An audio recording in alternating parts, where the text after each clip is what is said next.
para sahabat, kita tahu kan ada desa banyak label, ada desa mandiri budaya, ada desa digital, ada desa preneur, ada desa prima, ada desa apalagi ya, ada desa terang, ada macam-macam lah ya, banyak sekali itu.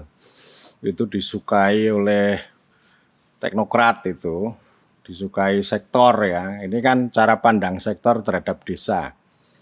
Jadi desa itu sebagai lokus, fokus, objek. Jadi kalau orang listrik ya bikin terang gitu ya. Nanti kalau orang wisata ya pakai label desa wisata atau ekowisata atau apapun, desa preneur, aneh-aneh gitu. Itu salah kaprah itu, ya, salah kaprah. Itu sama juga desa itu dipotong-potong, gitu. Dimutilasi sektoral. Jadi nanti desa itu ya cara mikirnya ya sektoral. Dan itu tidak merata, karena pendekatan proyek toh.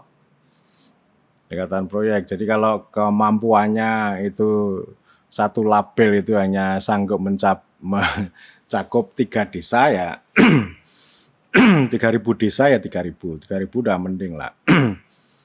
Tapi kan itu perlu ditinjau itu.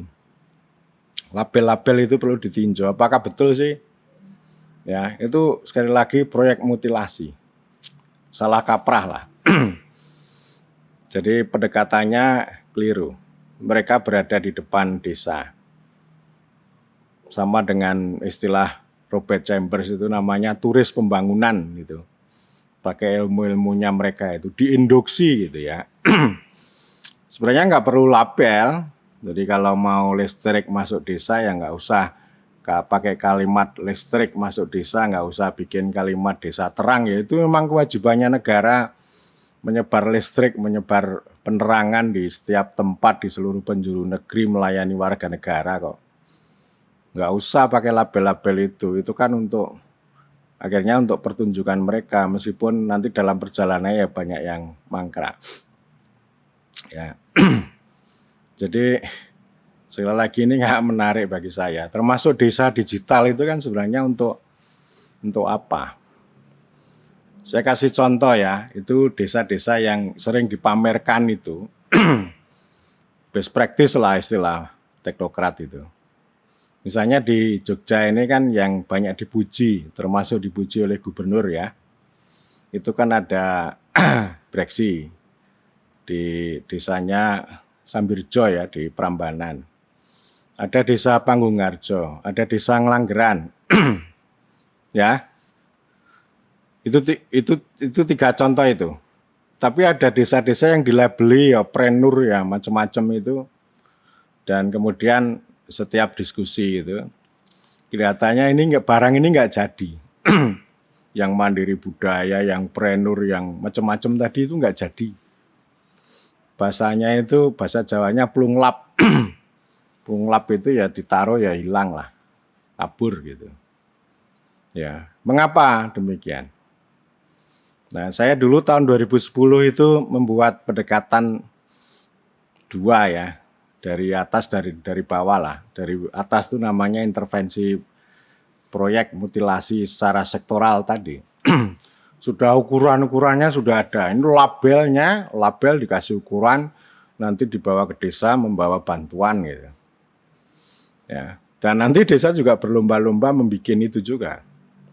Kalau kira-kira memenuhi kriteria itu, bikin. Tujuannya apa? Ya untuk nyari uang itu. Perkara jadi atau enggak itu lain urusan. Yang penting laporan sama pertunjukan beres. Ya. Nah, sebaliknya yang satu itu dari bawah namanya atau dari dalam lah. Dari dalam itu ya gotong royongnya pemerintah desa sama masyarakat itu. Saya sebut emansipasi. Yang satu tadi intervensi, yang ini emansipasi. Saya waktu itu mengambil sebuah pendapat begini bahwa institusi lokal, ya, termasuk BUMDesa, yang dibangun melalui emansipasi lokal itu jauh lebih kokoh, lebih mandiri dan berkelanjutan daripada institusi yang dibuat secara seragam dari atas melalui pendekatan proyek. Begitu itu bisa dibuktikan itu. Dan ini sedang menjadi tantangan ya, baik di makro nasional maupun nanti di level daerah, termasuk daerah istimewa Yogyakarta. Dalam waktu dekat saya akan diajak diskusi dengan mereka untuk melihat ini dan memberikan makna. Ya terus terang saya akan ngomong soal ini. Jadi kalau kita mau membuat desa yang lebih baik lah, lebih kuat, lebih maju, mandiri, demokratis, adil, makmur gitu ya. Pendekatannya yang paling utama adalah emansipasi. Ya, emansipasi itu nggak usah pakai label. Ya, meskipun setiap desa itu punya kekhasan. Tadi ya ada Sambirjo, ada Panggung-Harjo, ada Nglanggeran gitu ya. Tentu nanti desa-desa yang lain. Kalau yang pakai label saya nggak tertarik saya. Itu desa-desa itu nggak usah pakai label, meskipun potensi kekhasannya yang dihadirkan, yang direpresentasikan. Aset lokal yang direpresentasikan dan aset lokal itu menjadi satu poin bagi kepentingan masyarakat setempat. Ya, jadi nggak usah pakai label prenuran lah, nggak usah pakai terang-terangan lah, nggak usah pakai digital. Tapi desa-desa yang saya sebut itu kan tumbuh berkembang, ya, penghidupannya juga tumbuh, tambah rame, tambah maju, tambah berdaulat ya. Jadi salah satu poin penting dari emansipasi kedaulatan. Ya daulat itu emansipasi itu daulat atau namanya berdikari lah.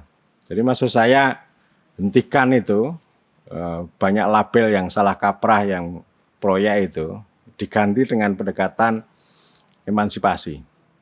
Desa tanpa label ya. Kalau soal ciri khas boleh.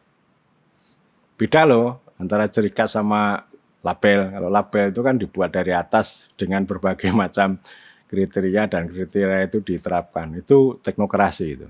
Intervensi teknokrasi. Ya, jadi artinya itu ini ya, salah kaprah. Jadi judul video ini salah kaprah desa banyak label. Dan itu penting untuk ditinjau dan bahkan dihentikan.